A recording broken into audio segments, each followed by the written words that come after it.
Is a controlled demolition of the European Union and the euro by criminal banking cartels and shadowy groups like the World Economic Forum currently underway? Yeah, probably. And what if the European Union, and in particular the euro, are getting ready for a very hard landing this winter? We have a perfect storm right now of challenges dragging down the world's second biggest economic group and the world's second biggest currency, the euro. That is exactly what I want to discuss with you in today's video.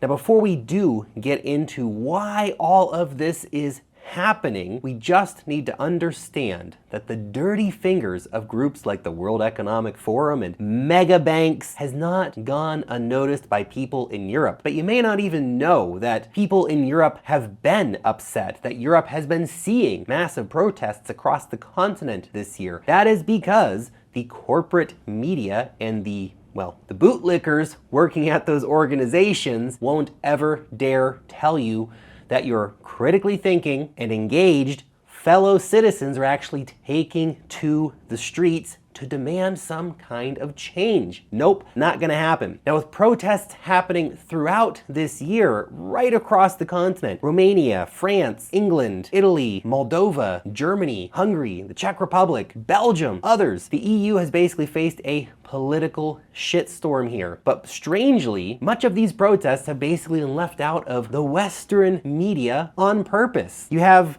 crazy stuff going on. Nurses, truck drivers, port workers, railroad workers, airline workers, teachers, all out there demanding better pay, lower energy costs, lower food costs. I've covered all this stuff extensively with the chaos in the energy markets and things like that. But Europeans have seen their energy bills and food prices absolutely soar because of this terrible war happening in Ukraine, and it's nuts. Despite natural gas prices falling from record summer highs and governments allocating a whopping 576 billion euros in energy relief packages to households and businesses starting back in September 2021, it's all been too little, too late. Energy prices have been a major driver in inflation in the EU countries. That's all the countries, particularly using the euro currency. We're seeing a record 10.7% inflation happening, making it increasingly harder for people to buy the things that they need. As a result, some parts of Europe have already started heading into the dark ages. For example, Germans are taking to their national forests to illegally remove firewood just to try and make it through the cold winter, because they're unable to afford natural gas, which has crazily exploded in price. Germany is getting the worst of it in many ways due to its high reliance on Russian gas, as well as bottlenecks in transporting gas within Europe. It's no wonder that people are pissed off and taking to the streets with all this insanity going on, largely caused by the political class. But is this all part of the elite's plan to take over? Well, you probably won't be too surprised to hear that the World Economic Forum predicted back in frickin' 2017 that the EU would face widespread fears that in the fourth industrial revolution, you would see emerging technologies such as robotics, artificial intelligence, all this stuff taking away people's jobs. The frickin' WEF, man, their fingers are always in it, aren't they? They also cited massive drop-offs in the EU workforce predicted, and the authors also identified a number of mega trends, including a rapidly aging population in Europe, lagging economic growth, and a shrinking part of the global economy, all as reasons why Europe would face challenges, including stuff like security challenges from the East and the South, as well as an increase in potentials for terrorism. Now, this report even factored in the growing struggles in keeping Russia playing nice with Ukraine amidst ongoing threats from, NATO members and stuff like that. So it's all there. Back in 2017, they were predicting all this stuff to happen. Now, before telling you about how all this is affecting the euro, I just want to let you know about my weekly cryptocurrency investor newsletter. It's called Wealth Mastery. It's jam-packed with alpha on altcoins, airdrops, NFTs, DeFi tutorials, market analysis, and much more. Join our 50,000 weekly readers by signing up for free using the link down below in the description. So what effect has all of this had on people's money? The euro. Well, for the first time in 2 decades, the dollar is now worth more than the euro. See, August is when all hell basically broke loose for the euro as it plummeted below $1 in the face of that rising energy crisis. It's had a hard time recovering ever since that time. Aside from basically 2 days back in September, the euro has largely remained below the dollar. falling to its lowest point of 95 cents in that same month. Now, this drop in value can be attributed to three specific factors.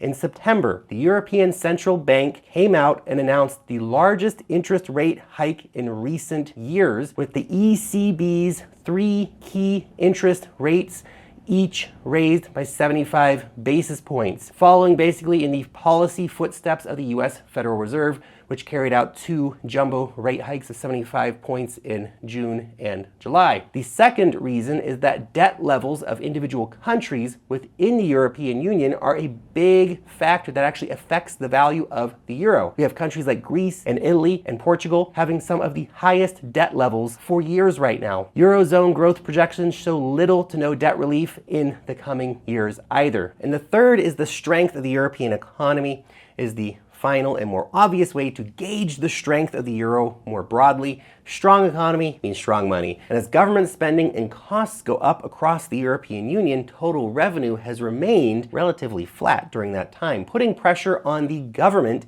to try to figure out a strategy and to do it fast. A far cry from the state of affairs just 2 years ago when the euro was considered one of the most bullish currencies in the world, due of course to its economic strength. Crazy how much can happen in just such a short amount of time economically to markets and currencies and economies. Not helping the stability of the euro either is the rampant overprinting of money by the European Central Bank. In order to maintain borrowing costs, the central bank has basically been forced to accelerate its money printing efforts, and it did so dramatically ever since 2015, doubling its balance sheet in just 2 years before turning the printers off just briefly in 2017, lasted until about 2020, when those printers started going brrrr once again, printing and injecting 830 billion euros into the economy during the pandemic in order to purchase up government debt, which is pretty much junk debt, and private securities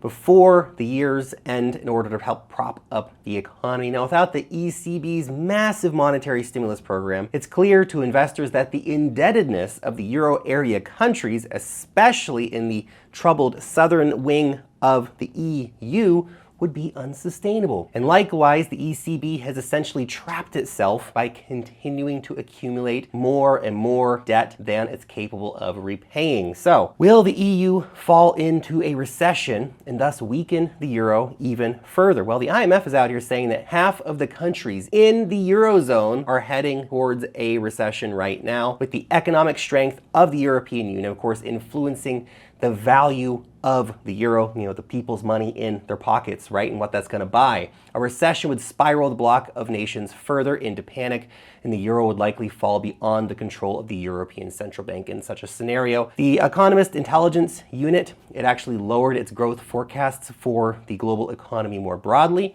and all of the European economies in this forecast were downgraded. A weak euro also greatly affects export markets. So, the Italian guys growing tomatoes, the Spanish guys growing wine, it's going to hurt them. The European economy is definitely showing signs of a recession right now. Europe's downturn will also affect US corporate earnings, bilateral trade, the US dollar, among other economic variables across the world, because it is such a big economic powerhouse. It's also going to have a direct bearing on geopolitics. 14 of the 25 wealthiest nations in the world are in Europe, with the per capita income of the EU around $38,000 in 2021, significantly higher than both China, which is $12,000, and India, which is around $2,000, at least according to the World Bank. For many large cap US multinationals, the pain will be transmitted primarily via deteriorating US foreign affiliate sales and in different earnings across their European partners.